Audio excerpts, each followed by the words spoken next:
Okay, so I'm happy to introduce today Tony Jebara, who's from Columbia. He's been there for a little over 2 years since he got his PhD at MIT with Tommy Yakula, somebody else who would be good to have come and give a talk, I guess. And he's also the author about a year ago of a book called Machine Learning, Discriminative and Generative, almost all of which words actually show up in his title, so I think this is a subtle advertisement. Okay, great, thanks.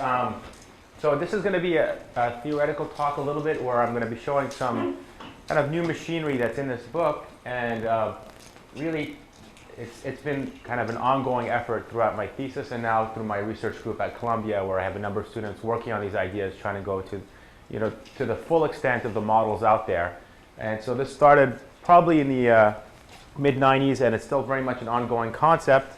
And basically what we're doing is there's these two camps outside in the machine learning field, these people that do discriminative learning and the people that do generative learning. And it's very much this kind of almost equal partitioning of the community. And the idea is to try to bring some of these two tools together. And the real reason isn't just because we want everyone to meet and go have coffee together at these conferences, but really because these two approaches really have some synergistic strengths and can also compensate for each other's weaknesses. So generative machine learning basically tries to redescribe the data it's seeing. Okay, I see a lot of examples of images or some points. I want a model that can regenerate that data. Okay, so it really captures everything I've seen in the data. And typically the way we approach this is as a probability model, and we learn distributions over our space X of everything we've seen, and we can use things like graphical models, these types of Bayesian networks to help constrain what we need to learn from the data. And we're basically going to learn distributions that describe this data. And with these distributions, I can sample them and recreate more virtual data from my initial training data. That's what I mean by generative. Okay, so one thing about these tools is they're very flexible. You can describe a lot of real-world knowledge in terms of these types of graphs and distributions. And you can handle all sorts of interesting twists on the problem. So for example, I can hide some of these variables, and you can still continue to do learning. And it's kind of straightforward what you need to do if it's hidden. And we can structure problems, show prior knowledge, say, I actually think that these Gaussian bumps should be closer to 0, and all these nice prior structures I can bring to my learning problem and really seed it with a lot of my personal knowledge as a domain expert. Okay? And then the algorithms that populate this set of models include maximum likelihood, the expectation maximization algorithm, and Bayesian inference, where you try to fit probability models, kind of move these bumps onto where the data lives. Okay, but the problem with that learning, when you just put bumps on data in a generative way, is that's not really related to the task you're trying to solve at the very end with your machine learning algorithm. Okay, this objective of just trying to mimic where the data is might have nothing to do with what I intend to use my learning machine for later on. If I'm trying to use this machine to make predictions about, is a tumor benign or malignant, well, just trying to fit data is not going to really focus on that objective. And so what happened in the past, I'd say a little less than a decade, is this discriminative approach has been gaining ground. And that's basically saying, let's not try to model and put bumps on the data. Let's really try to learn the input to output task that our machine learner has to satisfy. Okay, so I'm going to try to figure out a machine that's going to be a really good classifier or a really good regressor and minimizes the errors. And it's basically going to go from some input X to some output Y. And the input might be these coordinates on this slide here, and then the Y is a binary label, and I want to learn a classifier that says, oh, these dots over here are all red, and these dots over here are blue, and this might be benign tumors, these might be malignant tumors. And I'm just going to learn a decision boundary. I'm not going to learn anything else about the data, because that's all I care about. That's my task. And people will do things like maximize the margin of these decision boundaries between the two classes. That's what support vector machines do, and it turns out these things work really well, very robustly. You don't have to know too much about your problem domain. You don't have to be a problem expert. You can just throw a support vector machine at it and get it, a lot of times, a pretty good result. And so it's a real shame that over here we've got this rich modeling flexibility, and we can't apply it quite in this setting of, I want to use my knowledge, but I don't want to give up this kind of focus on the task which this set of tools gives us. And there's a lot of real examples where these things are really doing very well. SVMs have been doing well with time series data. They've been doing really well with digit recognition, speech recognition, text, genomics, vision, face recognition, etc. So we'd like to really migrate these two things together. And that's what my book is about. Here's the cover. And again, the real idea is, we want to be able to take these generative models, but use them in a discriminative way, where I want to learn something about this class of data, but I want to give you structure, not just a hyperplane, and kind of separate two classes. Okay? And so really we're going to put generative models into a task-focused discriminative learning paradigm. And that's what the objective of this book is. Okay? And so there's actually what I think is a continuum of learning from going all the way from being completely generative, where I don't care what my task is at all, to being really kind of utilitarian, and I just want to be able to solve this one task in as mercenary a way as possible. Okay, and so we can see generative models can indirectly give you a classifier or kind of an input to output machine. And that's because in a generative model, like with maximum likelihood, I'll learn the distribution over both inputs and outputs. And then I can condition that distribution, get a conditional of my outputs given my inputs, just by applying Bayes. And then I can say, pick the y that has the maximum p of y given x. And that's my mapping from input to output. Okay, so if I learn this, but then I go through these two steps to get a predictor, I might be wasting my time when I could have done the conditional learning by itself and said, let me just learn the conditional distribution. Instead of taking this, learning this, and then manipulating into this and manipulating into this, let me just start off by learning this and then forming an input to output mapping. Or I can even be more discriminative, which is something like what empirical risk minimization would do, is just learn the mapping. Throw away everything to do with probabilities. Okay?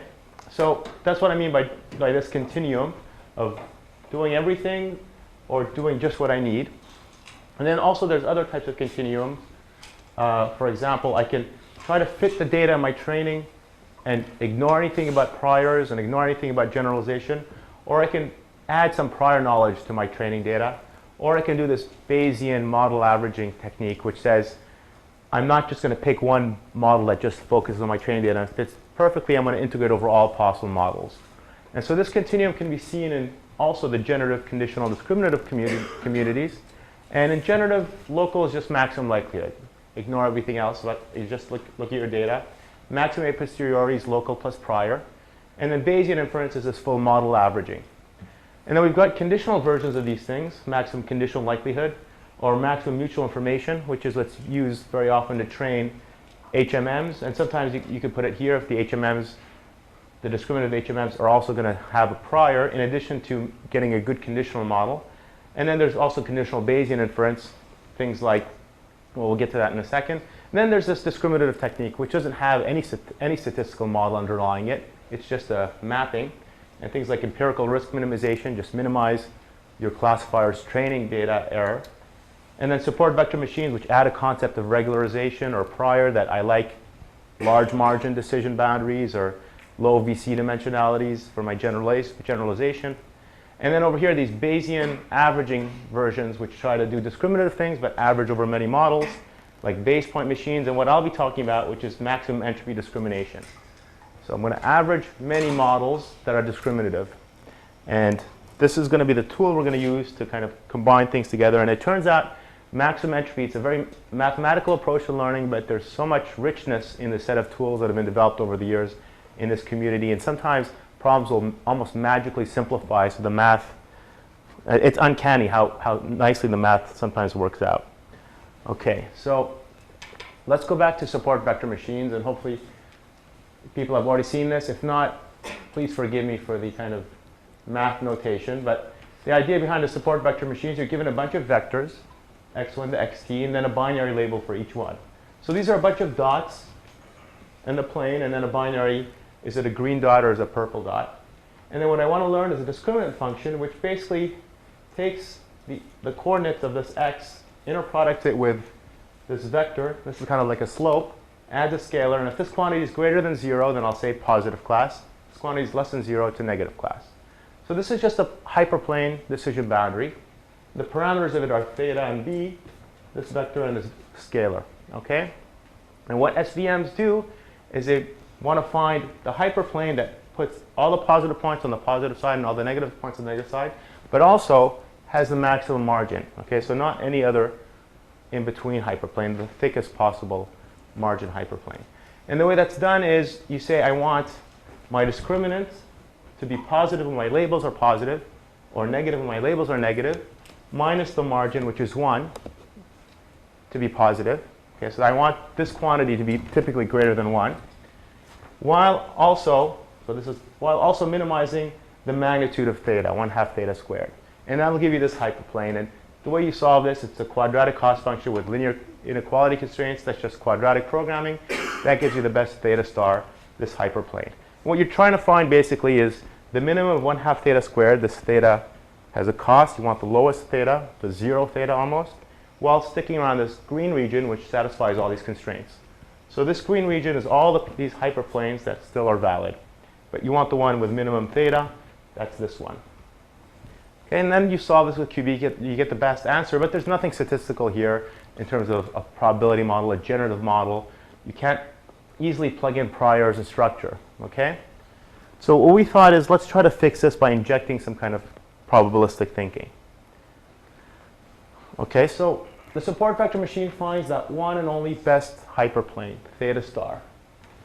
But there's other solutions around theta star that aren't so bad, right? If I were to jiggle theta star a little bit, tilt that hyperplane, I might be almost as good as what I had over there with that optimal one.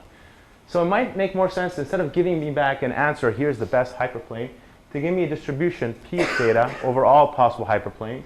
And this should be big when my hyperplanes are good, and it should be low when they're bad and they're not properly classifying. Okay, so put high weight in P on good solution. And if I want, I can mimic this single answer theta star, this kind of no probability approach, if I were to play around with distribution functions that were just a delta function, right? To put all my probability mass, all my bets on that one theta star, by putting a delta function on it, that still mimics exactly what's happening with the SVM. So I haven't given up anything now when I try to solve for a distribution. I can still get back the exact same thing the SVM is going to do. But how do we find this distribution P of theta? This isn't going to be QP. Seems a little different. One thing we're going to do is we're going to say, well, I'm going to use this distribution as my answer. So I'm not going to just plug in the best theta and make sure I satisfy these constraints, these classification constraints. Each one of these is saying that the point is properly classified. The tth point is positive when the label is positive. I'm not going to say plug in the best theta. I'm going to say integrate over all thetas with their weight. And if on average you satisfy the constraints, this is a good distribution P. Okay? So instead of picking one answer, I'm now integrating over all possible answers with my voting of how good they are. And instead of penalizing theta squared, which is what we were doing on the previous slide, making the theta short, keeping close to the origin, we're going to penalize something else. We're going to penalize the KL divergence of this solution distribution, this posterior P, its distance to some prior. Okay, so I might like some prior solutions. Maybe I like P to be flat, uniform. I want all the SVM solutions to be kind of considered equally. And I don't want to move too far away from that while satisfying these constraints. So I'll take KL from P to the uniform. And then when I finally find my P through some magic solution technique, we'll get to in a second, when I want to use it for prediction, I take my discriminant and I average all its answers weighted by how much I trust the model. Okay, so you integrate over all models. Each one has its vote. Is this a positive or a negative? And then you weight those votes and then you take that sign. Okay, so I'm just using the SVM, but I'm hedging my bets. And it turns out that this class of problems, minimizing KL finding a distribution that minimizes KL to some prior, while satisfying some of these constraints, is called a maximum entropy problem or information projection problem. You're basically trying to find the closest distribution to your prior, but it has to live in this admissible set, this set of constraints.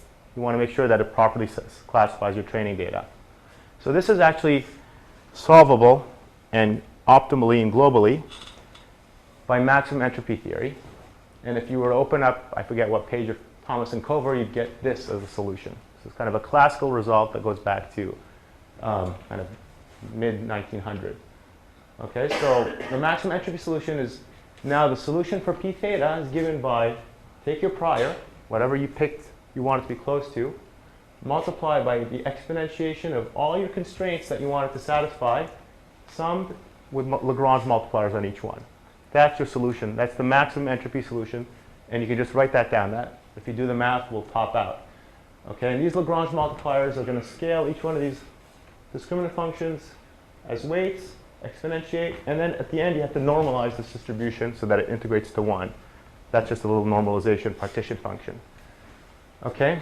And so the partition function ensures this thing integrates to 1, so we compute that by integrating everything else. That's what partition functions do over the space of thetas. But we still haven't told you how to pick the Lagrange multipliers, right? These, I have to tell you how to choose those. So the best solution distribution is the one whose Lagrange multipliers maximize the negative log partition function z. Okay? So this thing, negative log of this, maximize that by searching over all Lagrange multipliers. And then once you find the max, plug those into here, and that's your answer. That's your p of theta. All right? So people do this in maximum entropy theory. They don't do it for discrimination. They don't do it for classification. They typically say, I want to find a distribution which has this mean, this variance, this third moment, this fourth moment. And they get all these constraints on distributions, and then they find some wiggly distribution that fits their data. We're actually going to use constraints that aren't moment-based. The constraints are, I want my distribution to properly classify everything. Okay, those are the constraints, discriminative constraints. Max-ent is typically used to build generative models. It's not a discriminative theory, but it turns out it works really nicely for discrimination as well. Okay, so we don't want a good p theta that just fits the data. We want it to satisfy these classification constraints. My predicted label should agree with my true labeling. Can you say a word about the gamma t that's been going through here? The gamma t is just 1 for now, and in the standard SVM formulation, and we're going to make it not 1 in just a second to handle the non-separable case. But for now, it's just 1. Thanks for that question. Otherwise it looks a little fuzzy here. So now if we still haven't picked the prior. If I were to say, how about this? Pick a zero mean identity covariance Gaussian for your prior. Okay, and remember your discriminant was theta transpose x plus b. And my prior, so that's the prior on theta, just a zero mean identity Gaussian. I like those types of thetas. And my b's, I like also zero mean with sigma squared as their variance. Those are my priors. And now I compute the partition function. Basically, plug in the prior, x of your constraints, integrate. And you walk through the math, solve these integrals just by completing the squares. Let's not worry too much about what the math looks like. And then compute j lambda, which is negative log. If people really want, I can walk through the math. But if I see 5 hands go up, I'll go through the math.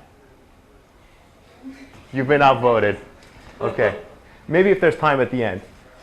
So that integral you just solve. It's a Gaussian integral, completing the squares. And then we get that x thing in here, plug it into the z, negative log of that. We get this expression. That's the function we want to maximize according to Thomas and Cover. Now if we assume a non-informative prior on the bias b. So all values of that scalar are equally good. I don't want small ones or big ones. So that means my sigma goes to infinity. This thing goes to infinity. What that says is this better be 0 if this is going to be infinity, because I want to max this, and negative infinity means I'm not doing a good job maximizing. That's going to enforce this constraint that the sum of the Lagrange multipliers times the yt is equal to 0. This thing goes to infinity. So that goes away, and then simplifying, I get back my objective function right here. And if people are familiar with SVMs, this is exactly the SVM objective function. So we've gone full circle. Okay, I said, oh, let's start with this SVM. It unfairly finds one single solution. Let's make it more probabilistic, but then let's solve it with maximum entropy. And let's pick a Gaussian prior. And then I've just come back and I just get back the SVM. Okay, I've gone through this circle. Okay, it's exactly the SVM, but now all of a sudden I can play around and try other things. Maybe non-Gaussian distributions, see what those give. Maybe different types of discriminants, different types of priors. And it turns out we're going to be able to do all sorts of interesting things now because we've made things probabilistic. And we can handle any of these quantities we've seen with probability distributions. We can have missing x's, missing margins, missing labels. Everything can be missing now. We put distributions for it and then solve these max-ent integrals. Okay, so we've made it really flexible. Yeah? I'm still a little confused as to why you're maximizing the negative log of the partition function. This doesn't look like the usual max-ent objective. It turns out to be the dual of the max-ent problem. So if if you want to minimize KL, There's usually a term for the numerator as well. there's also, you're absolutely right, there's also plus some other linear term in lambda with alphas. Right. These alphas are what's on the right-hand side of the inequality. But for us, it's all zeros because they're greater than or equal to 0 inequalities. So that goes away. But otherwise, yeah, it is. I see. So if we were to compare this to an ordinary maxent or conditional maxent, in those cases, you're trying to maximize the probability of the data. Yeah. But in this case, you're only trying to get the classification correct. Yeah. And so you don't care whether it beats by a lot or by a little. Yeah. So there's no difference between the points. They're all set to 0. You always want to just make sure that your classifier agrees with your label. -1 is greater than or equal to 0. So that 0 basically multiplies all these other terms here, and then these are just plus 0 where we've dropped them. But what ends up happening is this is the dual optimization. So we were minimizing KL divergence in probability land while walking around this green region of allowable probability distributions. Alternatively, we can maximize the dual, which maximizes the negative log partition, while Lagrange multipliers can only be positive. Okay? The Lagrange multipliers have to be greater than or equal to 0 because these are inequality constraints. If maxent had equality constraints, then this would go away and you can have negative Lagrange multipliers as well. Again, this is standard out of Cover and Thomas.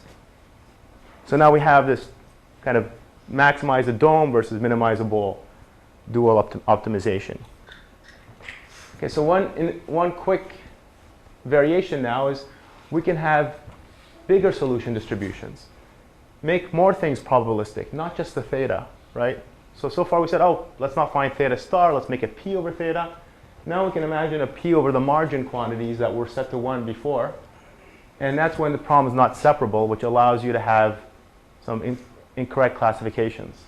Okay, if we tried to do that before, that green region would shrink to 0, because there's no way to perfectly satisfy anything that labels all the data. But now we're going to allow some fuzziness, and it's again the same form as before. The priors times x of the sum of all your Lagrange multipliers times your constraint. That's the solution, again, for this distribution. And so we typically pick an exponential prior for this, because I like big margins. The higher the margin, the greater. I want a large margin classifier. So this exponential distribution that looks like this. Okay, this is the form of the exponential distribution. That's my prior. I solve the integral, get my partition function, which makes sure this is normalized, plug it into this negative log trick, and then here's my new objective function. Okay, it's just like the SVM objective function.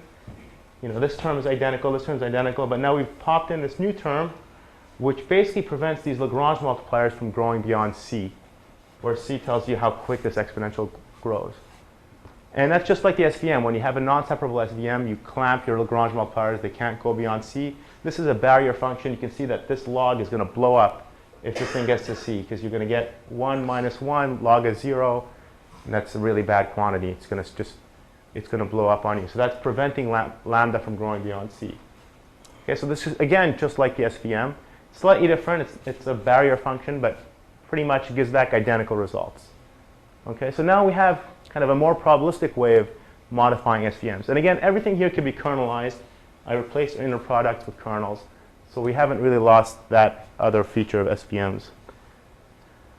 Okay, so now we can do other things. We can do feature selection, for example. We can keep, so the nice thing is the number of Lagrange multipliers that we're solving when we solve these problems. So the other one, we could have run QP. Here we get this log, but it's still a convex program. And we have fast ways of solving these things, but it's still a polynomial time convex program, because this is a convex cost function with convex constraints. Okay, so whenever you see these things, maxent guarantees all the j lambdas you're ever going to encounter, because of the way maxent works, are going to be convex, or concave, sorry. So you're always guaranteed a concave problem, not quite QP. Where everything's observed, right? Yes, but if it's not observed, we're going to have a fix for that at the end, yes. So which will preserve the fact that it's a convex property? No, but you can iterate something which will be convex. Yeah. So that's a good question. So whenever everything's observed, you can solve these integrals, and then you're going to guarantee a concave or convex if you want to flip it over. Not necessarily quadratic program, but you can still solve it in polynomial time. All right, that's kind of automatic in maxent.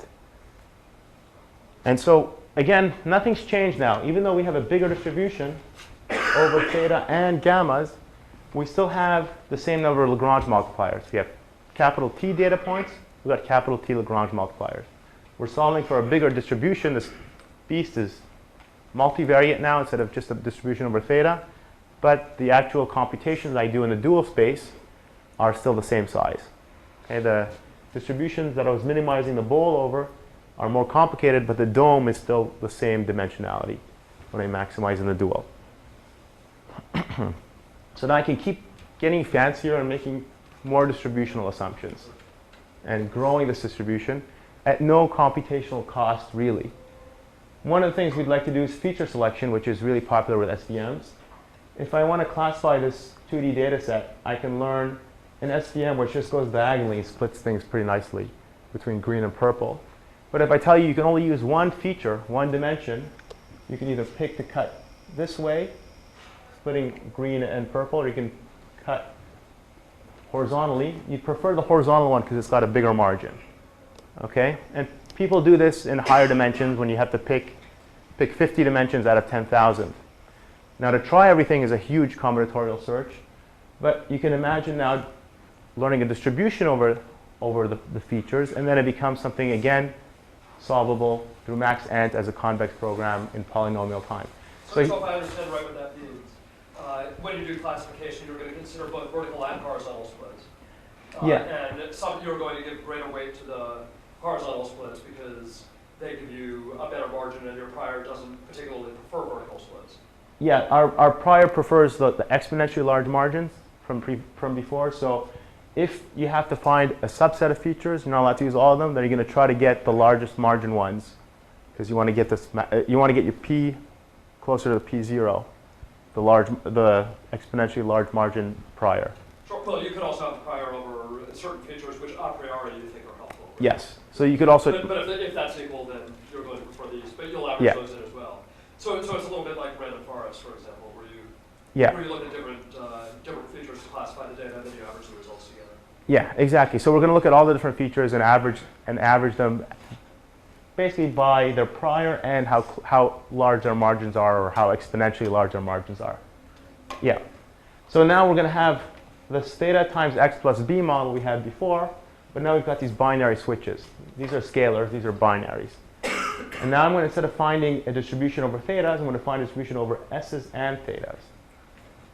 Okay, and to find this largest margin classifier is actually an NP problem, because you'd have to try all possible feature combinations and learn an SVM for each one. So that's really nasty.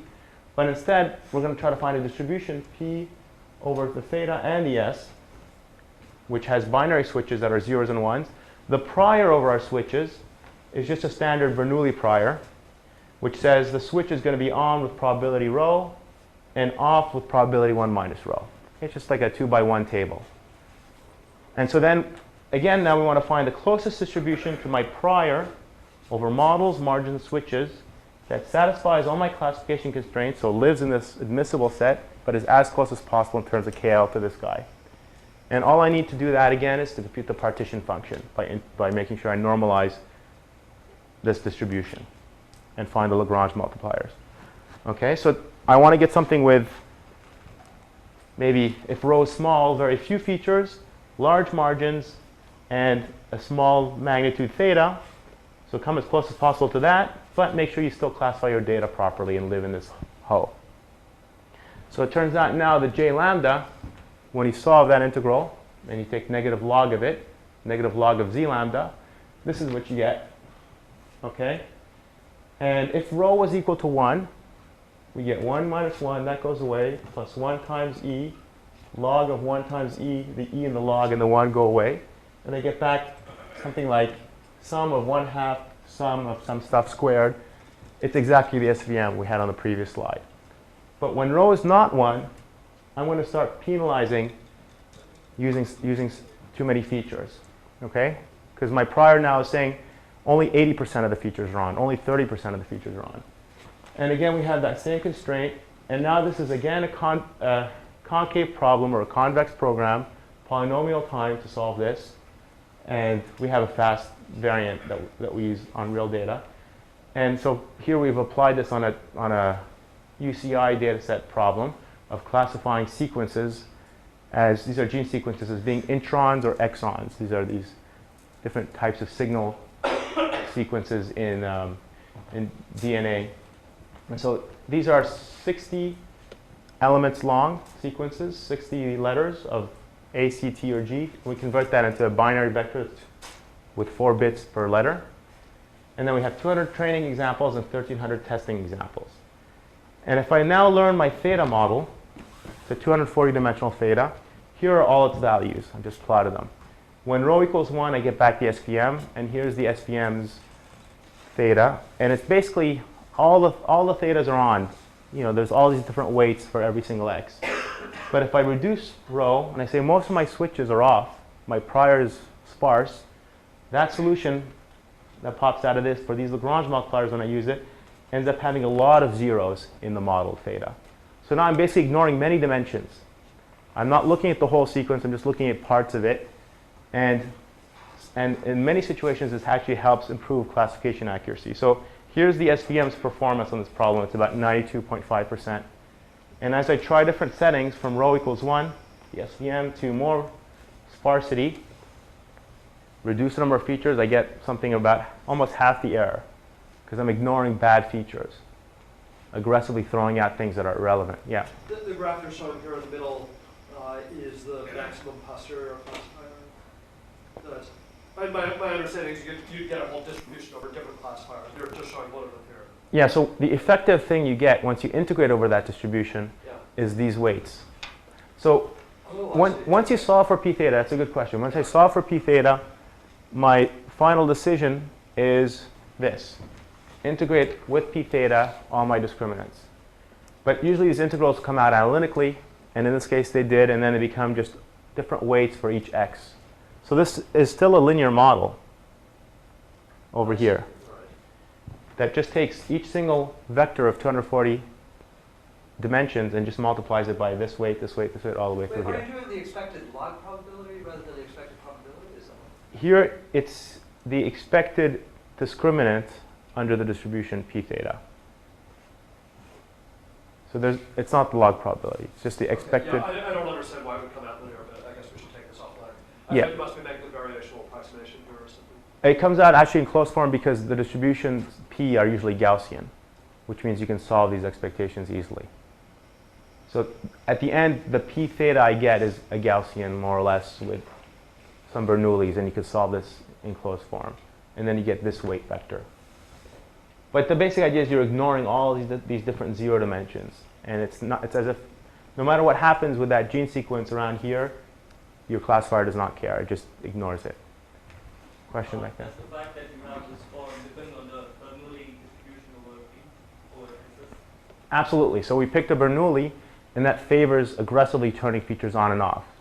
So what I meant was if you had a different trial, would it make it difficult for you to get a most common possible? Yes, so you have to be careful which priors you pick. You can't pick an arbitrary distribution and expect to solve these integrals. And I'll now, in a second, show you the class of distributions you could handle. But you want to be careful to use the right exponential family types of distributions. You don't want some esoteric distribution and then have trouble integrating it. Otherwise, you don't get anything analytic, and you have to do all sorts of numerics, and this technique has no real appeal at that point. We can also do kernel selection, which is another interesting theme in the SVM community. So you have a bunch of kernel matrices. You want to pick a combination of them to use. I don't want to spend too much time with this, but again, we turn kernels on and off with these binary switches. And the way you can, and these binary switches follow again a Bernoulli distribution. And my discriminant now is sum all the possible models with different feature space mappings, which is what kernels do. They map data to higher dimensions with some switch that either kills this mapping or keeps it on. And so now we solve again the same problem, get this objective function, the negative log z, and we get something that looks like what we had before, except now we've got all these kernels between the points. So now we can do kernel selection. And I won't go to the details, but the idea is you can, again, solve these max n problems. Another interesting thing that we're particularly excited about is that you can use this technique to do learning to learn, or multitask, or meta-learning. And that's in the scenario when you want your probabilities to not just be generative, but you want them to satisfy 3 or 4 binary classification tasks. I want to compute if this tumor is going to be benign or malignant, and is this person going to live past the age of 50? Maybe both those things are important tasks. So you can do multitask types of learning. And one example of that is learning multiple interrelated tasks so that they can all help each other. And this was shown by Rich Corona, Sebastian Thurn, and Jonathan Baxter with primarily neural networks. You train a neural net, and you make the first layer the same for 20 different neural networks that have to solve 20 different tasks. Those 20 networks one might be classifying a face as male, female. Another one might be classifying a face as adult or child. Another one is has beard, does not have a beard, etc. But the first layer of the neural net should be the same for all of them, because that's kind of capturing something fundamental to faces, some internal first layer of representation. Okay, so people did that with neural nets. What we can do now with SVMs is we find a single representation, or a single feature selection, or a single kernel selection for many different SVMs to solve many different tasks. Okay, and I'll show you what that means briefly, and then we'll get to the actual learning the generative models. We're given a series of tasks, M going from 1 to capital M. We have many mappings from inputs to outputs, and we really have many SVMs, many thetas that do different types of classifications. So there's theta sub M. So it's not just one SVM, we have several linear classifiers, but they all have to agree on which switches to use. Okay, so everybody agrees only these 10 or so dimensions in my data are useful, everything else is junk, but we're all going to do different things with these 10 dimensions. And so we can solve now the classification constraints, but now we're solving over a distribution of switches, m different SVMs with m different scalar biases, and you want these classification constraints to hold for every single data point in every single task. Okay, and then we solve the partition function again. The math pops out again really easily, and it looks just like what we had before, more or less, but now we have this sum over here over all the different tasks. Okay, and then we find the Lagrange multipliers here. It's, if rho equals 1, everything simplifies and it looks like the SVMs are completely independent. Could someone guess why?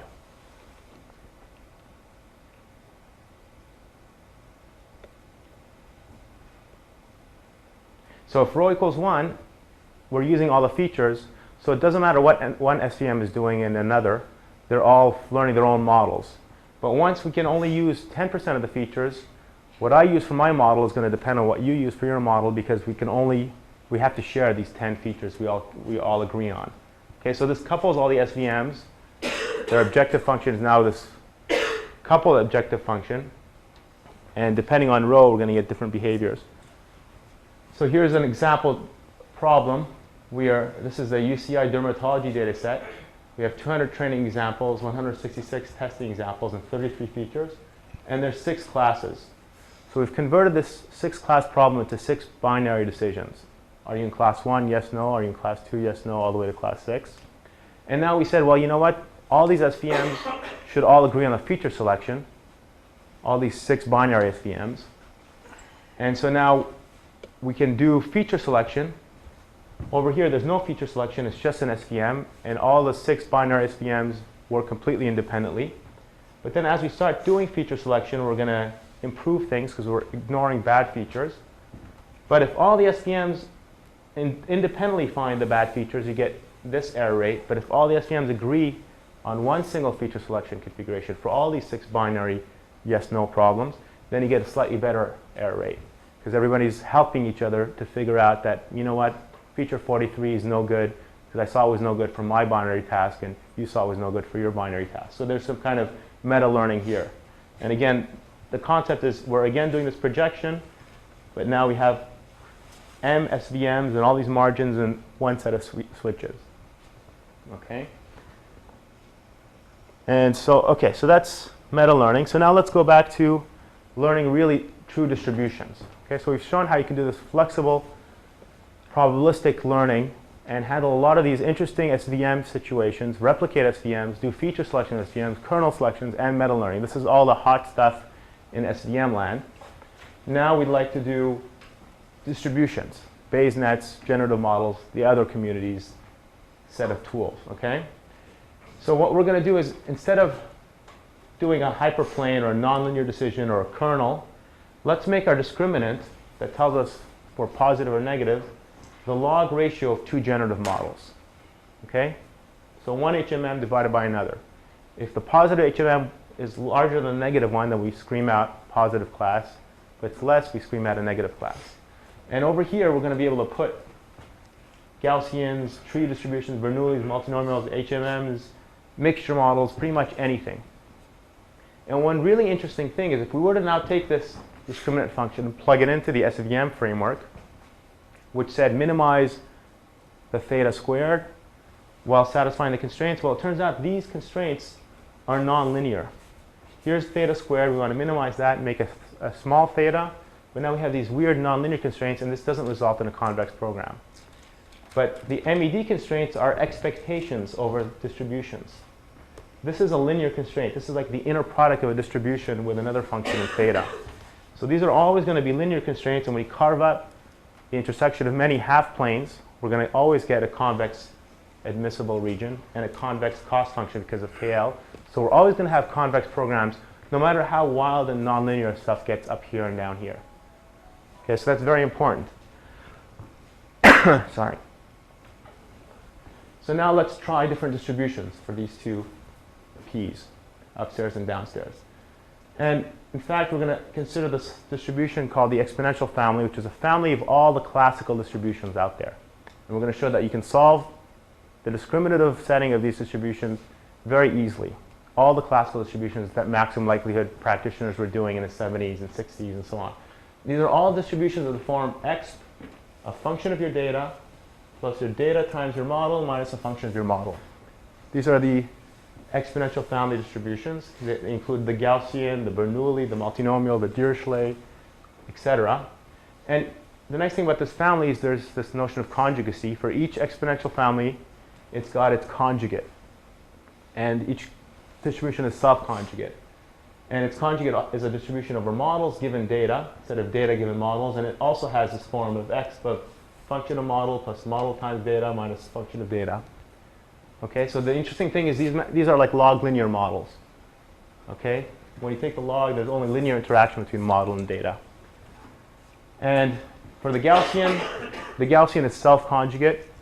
The multinomial is conjugate to the Dirichlet, and the covariance of a Gaussian is conjugate to the inverse Wishart distribution. So there's all these different pairs of distributions that go naturally hand in hand. I can show you a table of these. So all we need to do for MEDs is to be able to compute this partition function, right? Integrate your prior times x of your constraints.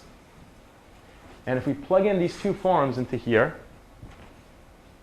and have priors that are conjugate, and for these things we plug in the exponential families, this is the partition function. It simplifies this way, and it turns out that you can solve this integral directly, and it's just this expression down here, because of the normalization properties of the exponential family. So now we don't have to do any integration. Pick your exponential families. Each one has its own a and k, and its conjugate has its own a twiddle and k twiddle. Plug them in here and maximize this partition function, or its negative log z. And it's always convex, and you're always going to solve this program in polynomial time and find the discriminative setting of a ratio of two exponential families, one upstairs and one downstairs. So what's this saying is I might have a Gaussian for the positive class and a Gaussian for the negative class.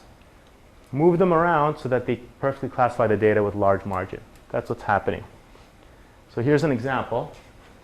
Let me pick Gaussians with covariance upstairs and Gaussians with covariance downstairs.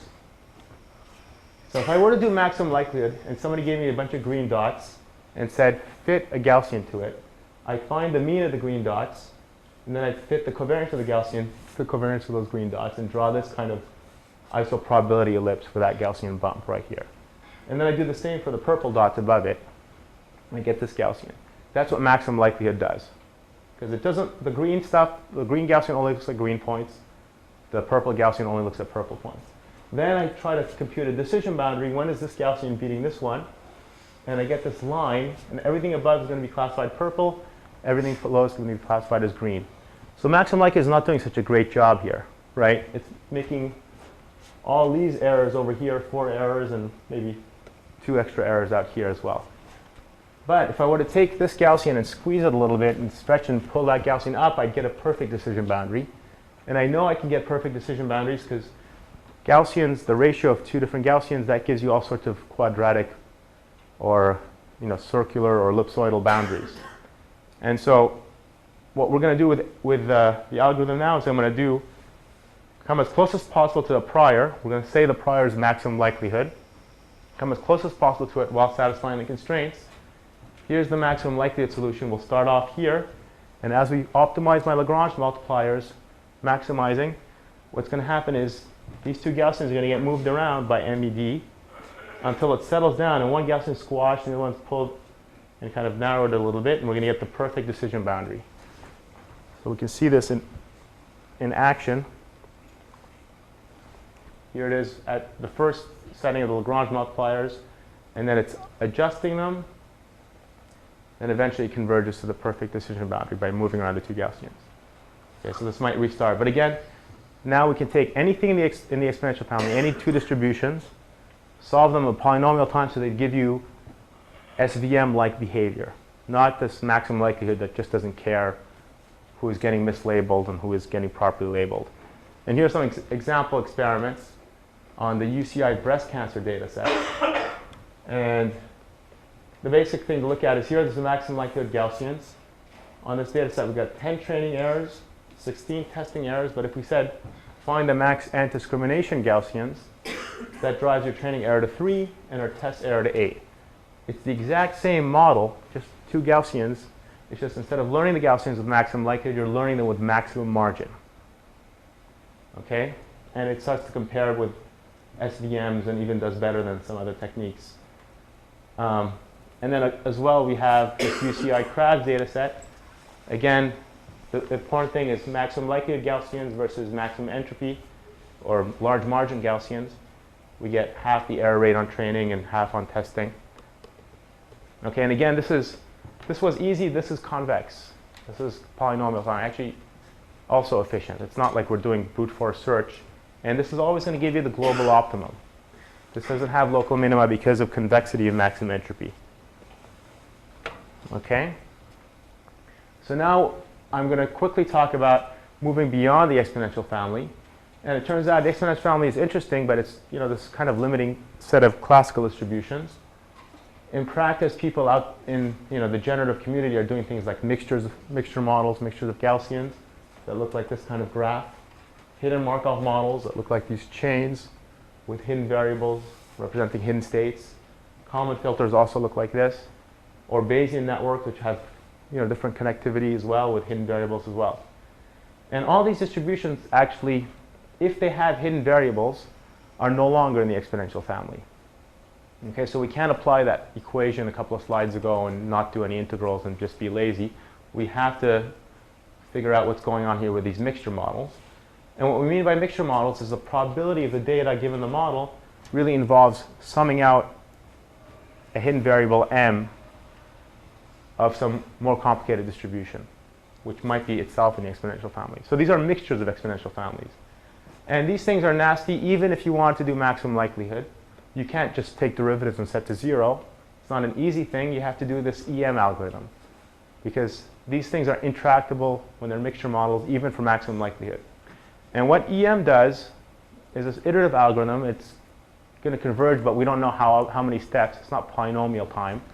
It could take arbitrary amounts of time in principle. But again, it's not a polynomial time. It's this iterative algorithm.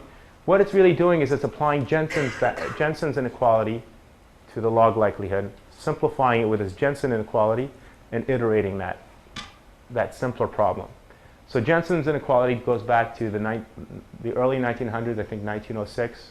That's Jensen. And it basically says if you have a log of a sum or a log of an expectation that's lower bounded by the sum of the logs. Okay, so here's the log function, because it's concave, any concave function instead of log. A mixture of something log x and something log y is going to be less than log of the mixture. Okay? And we can see now if we have these nasty distributions that involve summations, this log px where I have to do a summation over m, I can apply Jensen, and instead of having a log sum, I can replace that with a sum of logs of this form, just by applying Jensen. This is a guaranteed inequality because of this classical result. Okay, so now all of a sudden, I've gotten rid of this log sum nastiness, and it's always log p, and if these things are in the exponential family, then everything becomes easy again. So I can go from mixtures of exponential families to weighted non-mixtures of exponential families. These are like weights. And then I can solve this nicely with maximum likelihood. And then I recompute bounds, resolve, bound, resolve, and that's what EM is doing. So we're going to apply some similar tricks to this.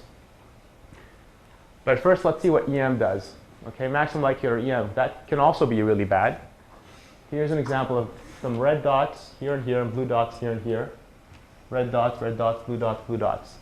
And I give you 2 Gaussians for the red data and 2 Gaussians for the blue data.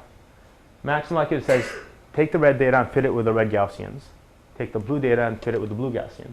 So if I you're allowing yourself to manipulate the means but not the variances? Yeah, just the means. Just move the Gaussians around. So if I look only at the red data, and I for a second and forget there's blue, I'll put the red bump in the middle of this red cloud and this other red bump in the middle of this red cloud. That seems like a logical thing to do. And I'll do the same for the blue. And then when I build a classifier from this mixture of red and blue Gaussians, the classifier is going to say everything above here is going to be red, everything below here is going to be blue. So what's the accuracy of this classifier?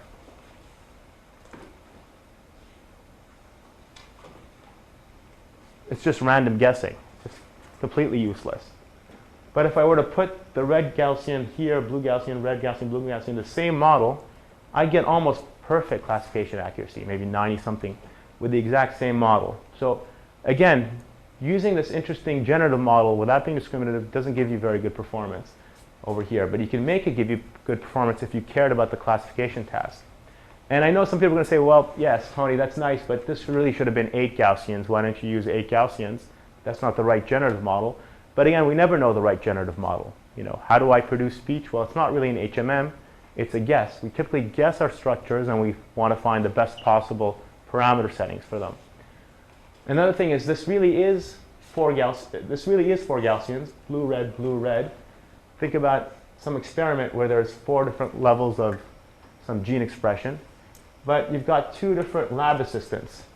And when Fred uses the pipette to make measurements, he forgets to dial the right setting over here, and then when Joe does the experiments, he sets some other setting on the thermometer or whatever he's using to measure it. So I'm getting this random variation of the data because of some experimental nuisance parameter, like the identity of the lab assistant, but there really is 4 Gaussians of data. So somebody really did give me the right model, just that there's an extra dimension here, which is messing that model up. Okay, so even if you have the right model, there might be something else going on in the data which you hadn't thought about, which makes the model useless, and that's why you still want to be discriminative. But the problem now is you have these log sums upstairs and downstairs, because these are mixtures now, mixtures of Gaussians, mixtures of Gaussians. And then if I were to solve this with MED, the partition function would blow up. It would involve this huge number of terms. You get these products of sums, and to even compute the partition function would take you exponential time to compute a single value of it. So that's no good, okay? It's still convex or concave, but it takes you forever to even evaluate. So instead what we're going to do is we're going to apply Jensen. And remember our constraints, right? We want our distribution, when I integrate over it, to be on average correct. On average, agree with my label. Okay, and this makes an intractable problem. This is find the closest distribution of the prior that lives in the green region. The green region is given by these constraints. Each one of these constraints cuts the green region into half. Okay, this is too hard. So instead, we're going to use Jensen and come up with stricter constraints, which live inside the green region. that make it even harder to satisfy the classifications, but the formula is going to be easier and we're going to be able to solve MED. It's a little like what's happening with EM. So we're going to lower bound with Jensen the correct class. We're going to lower bound the guy who's supposed to win, kind of hurt him, and make sure he still beats the guy who he's supposed to beat. So we're going to lower, when this guy has to beat this guy, this mixture of Gaussians has to beat this one, I'll lower bound this one, and if the lower bound beats this one, then I'm even stricter. That's an even smaller subset of this green region. Okay, so for all my positives distributions, I'm going to lower bound the numerator and with Jensen over here, and here's the denominator. And for all my negative points, I'm going to lower bound the denominator. Here's the denominator, lower bound. I've pulled stuff out of the log, so there's no more log sum. So I've made stricter constraints now. And what I'm going to do is I'm going to project into the purple region, and then move it, project, and slowly walk my way to the closest point between this dot and the green that still lives in the green. That's what I'm going to do, this iterative projections, just like EM iterates. And this is guaranteed to converge by minimizing KL divergence iteratively. Okay? There's a proof for that, etc. But there's still one problem. I got rid of one log sum. There's no more log sum in here, but there's still this annoying log sum. Okay, and over here as well. And that still means MED is intractable. The partition function has a ton of terms. You're going to get this product of sums, and it just looks really ugly. I can try to use Jensen again, but it's in the wrong direction. If I apply Jensen here and to pull the log sum out, I'll be growing the purple and maybe violating it and moving out of the green. I can only shrink the green. So I can't use Jensen to fix these two. But it turns out, again, through some nice math from Max Ent, instead of trying to make constraints further and tighter, let's just try to solve this MED problem and compute this negative log partition. Okay? So go out and compute it. It's going to be nasty. It's going to involve a ton of terms. Here it is over here. And we want to maximize its negative log. I want to maximize the negative log, and here are the log sums. And if I were to try to solve this integral, I wouldn't be able to. However, I want to maximize this quantity. And now I can apply Jensen in here and bring stuff out in this dual thing that I'm trying to maximize. And now Jensen's in the correct direction. I want to maximize J lambda. And when I apply Jensen to this stuff and get the log sums out, I'm going to get a lower bound on it. So whenever you want to maximize something, you need to lower bound it. Or whenever you want to minimize something, you need to upper bound it. It turns out now in the dual space, Jensen's doing the right thing for us again. So we were able to fix some log sums in the primal space by making tighter constraints, and then fix log sums in the dual space by applying them to the partition function. And there, Jensen's doing the right thing, and over here, Jensen's doing the right thing. And so now this is a slightly more complicated problem because I've applied Jensen to it, but now I can solve this with QP or with convex programming when I apply this Jensen inequality inside here. Okay, so this gets rid of the log sums, gives you a nice compact partition function, and you can again solve it with convex programming. Okay, so here's the algorithm. We compute Jensen's inequality to simplify the constraints. And we apply Jensen to make a tractable MED, which we solve with convex programming or quadratic programming. And this is the form after we applied it the second time inside the dual. I'm not going to go into too much examples. And so here, for mixtures of Gaussians, what this involves is a quadratic program over, if you have n negative Gaussians and m positive Gaussians, and TP positive points and Tn negative points, it's a quadratic program over this stuff, which is order cubic time in that. So we just have initial results on this, but basically it's iterating an E step that looks like EM with an SVM quadratic programming type M step. You just iterate the two, and each one's guaranteed to solve and get closer and closer in terms of KL. And we just initialize these things randomly, and it puts the 4 Gaussian bumps right here. And it turns out here are our decision boundaries. And can someone say, why are the 4 Gaussian bumps so close to the origin over here?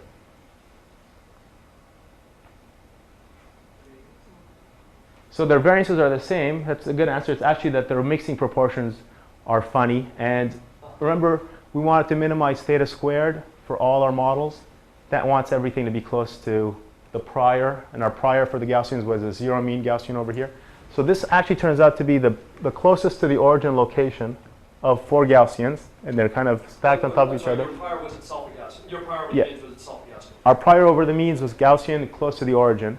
So you want to get as close as possible to that, but just barely put these guys apart so that you get the right classification boundaries. And so this gets perfect large margin decision boundaries, and it converges very easily to this optimum, and we're just starting to do more experiments now.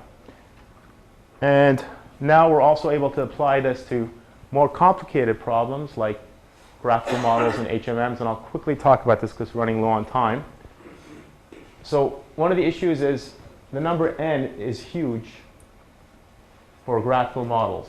Okay, over here we said our quadratic program is over the number of data points times n or m, which is the number of hidden variables.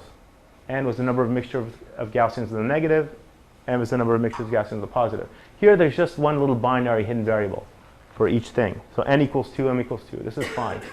But when I work with HMMs, n is all the possible state paths. So that's really nasty. Number of states to the power of number of time steps. So we would never be able to run QP on this if we wanted to apply this technique directly to HMMs or Bayes nets. But it turns out we can rewrite the Lagrange multipliers as, so we're going to get it basically for each point a Lagrange multiplier and for each hidden state.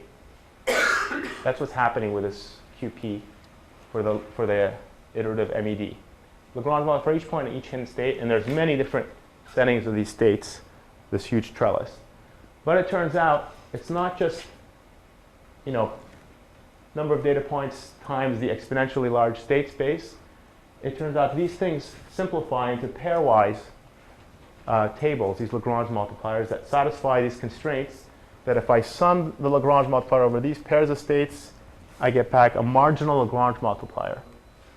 So something really weird happens when you solve these things over Bayesian networks is the Lagrange multipliers in your QP start to behave like distributions that obey the factorization properties of your HMM or your Bayes net. And this comes out for free with this maximum entropy technique. So now I don't have to solve over this huge space of Lagrange multipliers. I just have to solve over the possible posteriors of HMMs, which are given by a bunch of 2x2 tables instead of the whole state space of the HMM. So instead of having order m to the t configurations for each Lagrange multiplier, I have Tm squared. Just like in EM, when you want to compute the posterior over your hidden variables for your E step of an HMM, that posterior distribution is this huge distribution over all possible state paths, but you wouldn't ever write every single setting of that. You would write it efficiently as a product of a bunch of small tables. Same for these Lagrange multipliers in QP, and then when you want to solve this, it's actually very efficient. You'd have QP over Tm squared, and we've just written the math for it. I'm just going to show the slide real quick, but there's no point in talking about this. But the idea is now it's not this huge problem in QP land. It's just as efficient as doing a regular E step with EM, and you take that to the third power because it's a quadratic program. So now experiments are forthcoming on that, and I'd just like to quickly wrap up. So again, generative models are natural for setting up and structuring a lot of realistic problems where we need to combine domain knowledge with learning, but they suffer from maximum likelihood, which doesn't care about what they're supposed to classify or optimize. And so you can take any probabilistic model, and instead of maximizing likelihood, maximize margin with MED. And you can do all sorts of things like SVMs and feature selection, kernel selection, etc. And also learn anything in the exponential family and any Bayesian net so that they're discriminative. Okay, and then interesting factorizations pop up, and Lagrange multipliers start behaving like distributions, which is an interesting result. In some physics problems, this also happens. Lagrange multipliers start behaving like distributions, and this is another kind of nice freebie from max n theory, I think. And again, this is joint work with one of my former advisors and collaborators at UW and my student Darren Lewis. And there are several papers, but the main one's the book, which kind of goes into all these details more precisely. So I'll just wrap up here and take some questions.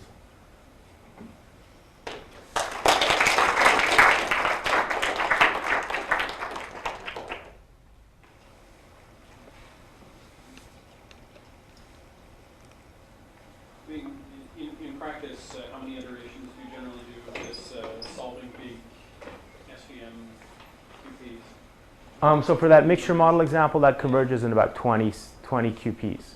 And each QP is the number of data points times 2, because there's 2 hidden variables. So it's a little slower for each SVM step, and then you iterate it 20 times, and then you get that solution. And it comes out pretty consistently. Obviously, when you start working with HMMs, things are going to slow down even more. And these QPs are starting to grow more and more quickly. So we're looking at commercial QP solvers and fast SMO. So Darren's building an SMO to make this really efficient, so you don't have to do QP and wait 8 hours for it to converge. Even though it's polynomial time, it's very slow polynomial time. Could you comment on the relation to max margination? So this is related to max margin Markov networks. In fact, the max margin Markov networks can be seen as this step. This step for the mixture models and for HMMs is basically almost identical to the max margin Markov networks of Kohler and Tasker.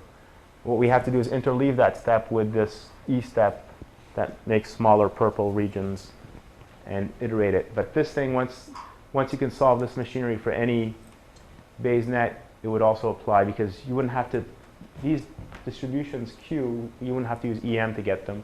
You would get these from the labels, which is what max margin Markov nets assume, is you have these labels for the hidden states. Oh, right, okay. The point is that's a supervised problem, and this is unsupervised. Yeah. Right, this is overlaid variables, right? Yeah. So in other words, if you just had the delta function for your P data, that it would reduce the maximum margin? Or what you'd have is, instead of distributions over the hidden variables here, you'd actually have a 1 and a bunch of zeros, because you would know which hidden variable is active and when it's supervised in the max margin Markov networks case. And you get back almost the same QP problems. Right, and so this is basically using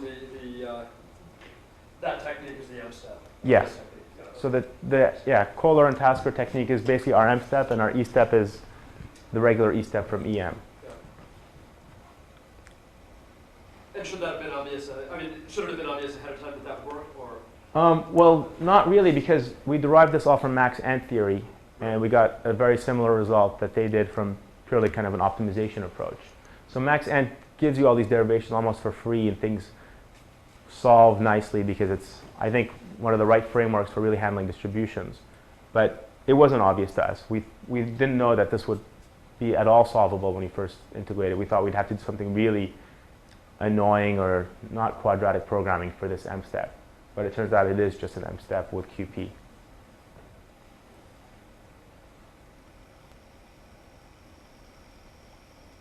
And this double application of Jensen, also, we weren't sure that this would work, but it does, because each step is guaranteed to give you a true bound.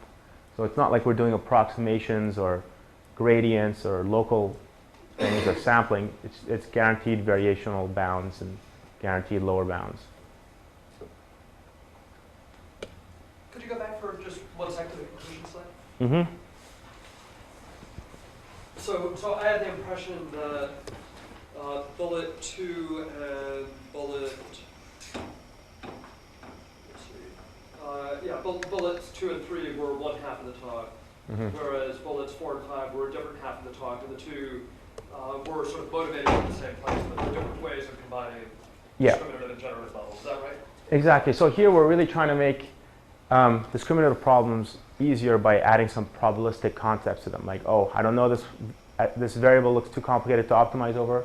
Let me plug in a distribution for it. Yep. Here we're really trying to estimate fully generative models of the data that perform well. Okay, good. So I wasn't missing some funny connection between the two halves of the talk. No, There are but different ways of tackling the basic thing. exactly. But I mean, this community was in need of this probabilistic stuff, and this community was in need of discriminative stuff. So you can kind of help both with max ant discrimination. Okay, well, let's thank the speaker again for a very thoughtful presentation. Thanks. And my webpage is here if anybody wants to download papers and so on.